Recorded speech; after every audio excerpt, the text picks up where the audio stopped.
m'accorder l'honneur de pouvoir m'adresser aujourd'hui à des personnes très importantes. De pouvoir leur exprimer la joie et la gratitude que je ressens d'être ici pendant cette année scolaire 2019-2020 en Haïti avec vous. Moi, un poco parler créole malheureusement, mais moi, ramin langue créole là, pas longtemps, moi, on va commencer à apprendre à parler créole.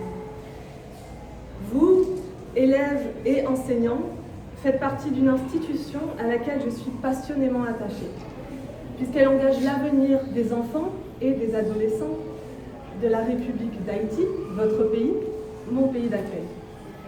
Je suis venue à l'INED, comme Père Gracia a dit, pour renforcer ses capacités pédagogiques, administratives et techniques. Mais au-delà du titre du projet, pourquoi me suis-je portée volontaire pour venir travailler ici ? J'ai choisi de me professionnaliser dans le secteur de l'humanitaire, dit de développement, parce que les projets de développement sur lesquels je collabore me permettent de réaliser de grands échanges humains, où chacun apprend au contact de l'autre. En fait, chacun se développe au contact de l'autre. Cette année, nous allons donc œuvrer ensemble sur un projet commun, sur l'amélioration de la qualité de l'éducation à l'INED.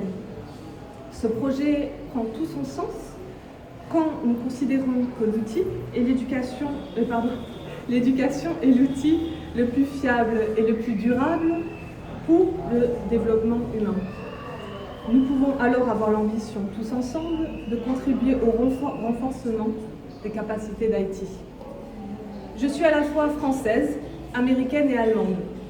Et Père Gracia a souhaité, par ma présence, faire souffler non pas seulement un vent français sur l'INED, mais aussi un vent international, comme il l'a dit, en fait, un vent unifiant. Car, comme le drapeau haïtien nous le rappelle, l'union fait la force. Main en pile, chaïpanou. Haïti est riche et belle et source de grande fierté pour son peuple, et cela avec raison. Je viens ainsi m'exposer moi aussi à un vent nouveau, le vent haïtien, et je m'enrichirai et je grandirai grâce à vous. Ce que j'apprendrai à vos côtés, je l'exporterai ensuite au bénéfice d'autres enfants et adolescents, humains avant tout.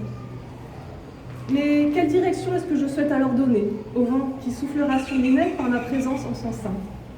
Je me permets d'illustrer cela avec un exemple décrit par Céline Alvarez dans son livre publié cette année, intitulé « Les lois naturelles de l'enfant ». Elle y explique le développement des larves d'abeilles. Pour les plus jeunes d'entre vous, une larve est un insecte, après qu'il soit sorti de l'œuf, mais avant d'être un insecte adulte. Une larve n'a pas d'aile, elle ressemble un petit peu à un ver. Les larves d'abeilles deviennent toutes des ouvrières. C'est le potentiel génétique avec lequel elles sont nées. Mais si on nourrit une larve d'abeille avec de la gelée royale, elle devient reine. L'environnement est donc très important pour le développement de l'abeille, et cela est vrai aussi chez l'humain. Céline Alvarez nous explique que pour devenir le meilleur de lui-même, un humain doit se développer dans un environnement calme, aimant, vivant, riche, ordonné, favorisant l'exploration et l'activité spontanée, la rencontre avec l'autre, les interactions bienveillantes, calme, l'entraide et l'empathie. Ces facteurs environnementaux sont à l'enfant ce que la gelée royale est à la larve d'abeille. Ils nourrissent directement et de manière positive le meilleur de l'humain.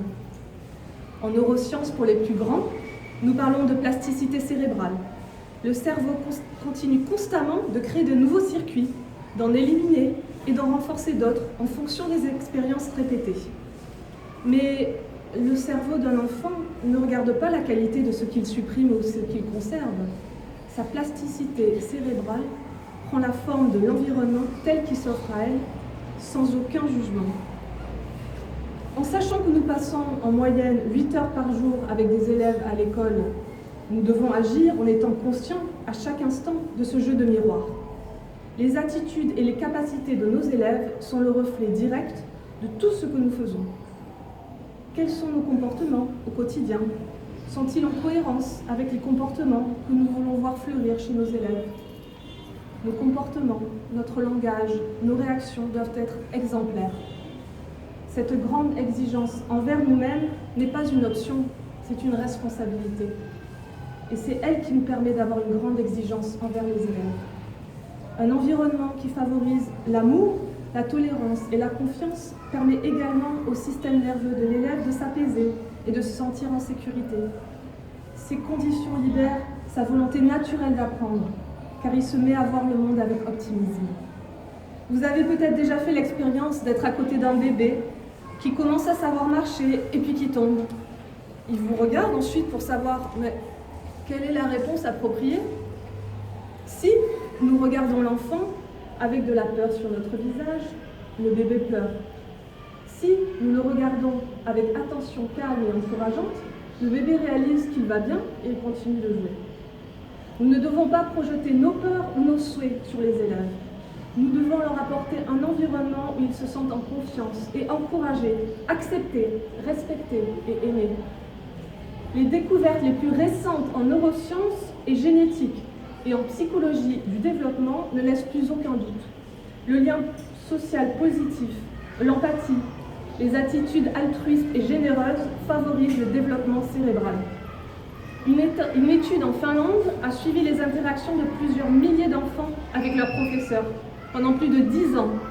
Elle a démontré que l'attitude chaleureuse et empathique de l'enseignant est la plus importante pour la motivation des élèves et compte aussi plus pour les résultats scolaires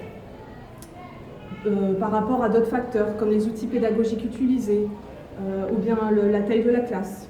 Donc, si nous voulons aider nos élèves à augmenter leur capacité d'apprentissage, nous devons être chaleureux, empathiques et affectueux. En fait, en bref, nous devons les aimer. En 2019, je vous le dis, il est temps d'inclure l'amour dans nos discussions sur l'éducation. Peut-être pourrions-nous créer un drapeau international de l'éducation sur lequel nous inscririons la devise de Céline Alvarez. L'amour est le levier de l'âme humaine. Nous sommes programmés biologiquement pour la connexion chaleureuse et empathique avec l'autre. Vous le savez déjà intuitivement, en fait. Quand quelqu'un vous offre un regard bienveillant, vous tend la main, vous sourit, vous écoute sans vous juger, quelque chose en vous s'apaise. Vous vous sentez plus léger, plus réceptif, plus ouvert. Ce n'est pas idéaliste et ce n'est pas naïf. Les valeurs portées par l'amour sont indispensables pour accompagner le développement harmonieux et fertile des Haïtiens et Haïtiennes de demain. Nous ne pouvons pas nous épanouir dans un environnement hostile qui nous sépare et qui nous oppose les uns aux autres. C'est au contraire dans la chaleur et la sécurité d'une grande famille humaine que nous nous épanouissons. La coopération, la générosité, l'altruisme, la confiance, la bienveillance ne doivent plus être des alternatives ou des options pédagogiques. Ces valeurs doivent être le fondement d'un environnement tel qu'une école qui a l'ambition d'accueillir et d'épanouir la vie humaine. Enseignants, vous êtes dans des classes depuis des années. Vous savez déjà intuitivement ce qu'il faudrait faire pour nos élèves. Mais je sais que vous composez avec les contraintes qui sont les nôtres en Haïti. Alors, je vous propose, n'attendons pas que le gouvernement travaille pour l'épanouissement individuel et collectif des Haïtiens. Faisons-le nous-mêmes cette année, à l'INED. Nous allons avancer ensemble progressivement, selon les possibilités et les ressources de chacun. Ce qui compte, en fait, ce n'est pas de fournir immédiatement aux élèves un environnement parfait, mais de leur fournir des conditions de plus en plus bénéfiques. Ce qui compte, c'est l'élan, la joie et la volonté d'avancer sereinement. Il ne sert à rien de courir, il suffit d'être sur le bon chemin et de faire le prochain pas ensemble, tout simplement. Aux élèves, je souhaite aussi vous faire comprendre quelle est la direction du vent que je souhaite insuffler à l'école en vous disant ceci, et je vais dire tu, car je m'adresse à chacun et chacune d'entre vous. Tu es né avec de grandes qualités humaines, intelligence, gentillesse, imagination, créativité et générosité. Elles sont naturellement là, à l'intérieur de toi. Nous n'avons pas à les créer. Cette année, tu vas vivre beaucoup d'expériences. Tu vas courir, rigoler, lire, parler, te faire des amis, explorer le monde avec eux ou sans eux. Tu vas parfois te disputer avec eux peut-être et tu vas les aider. Tu construiras en fait ton humanité avec ces expériences. En même temps, tes professeurs et nous, les autres adultes, nous serons là à l'école pour reconnaître tes besoins, pour t'aider, te respecter et te guider. Fais-nous confiance. Notre souhait le plus cher est que tu puisses fleurir pleinement et éclairer le monde de ta beauté et de ton intelligence. Je termine en m'adressant encore une fois à tout le banc présent ici, aujourd'hui. Je suis venue dans le cadre d'une coopération visant sur le long terme à offrir aux élèves de l'INED un environnement et une éducation les invitant à rayonner, à développer leur qualité humaine universelle et leur potentiel individuel. Quelle que soit notre nationalité, ce rayonnement a le pouvoir de nous émerveiller et de nous transformer. L'humain est si beau quand il brille. Nourrissons cela, renforçons cela. Je suis en Haïti depuis un peu plus de 2 mois maintenant, et les Haïtiens me disent tous que c'est un pays qui a besoin d'être transformé de l'intérieur. Ici, nous allons y contribuer, à notre échelle, à notre vitesse. Mais soyez assurés que le soleil se lèvera progressivement sur Haïti si elle bénéficie du rayonnement des esprits qui se sont développés avec les valeurs de l'amour. Je propose alors humblement un petit changement à la devise du drapeau d'Haïti, afin qu'elle soit enfin réalisée. L'amour fait l'union qui fait la force. L'amour en pile, main en pile et chaipalou. Merci pour votre accueil chaleureux et pour votre confiance. Bonne rentrée à tous et à toutes.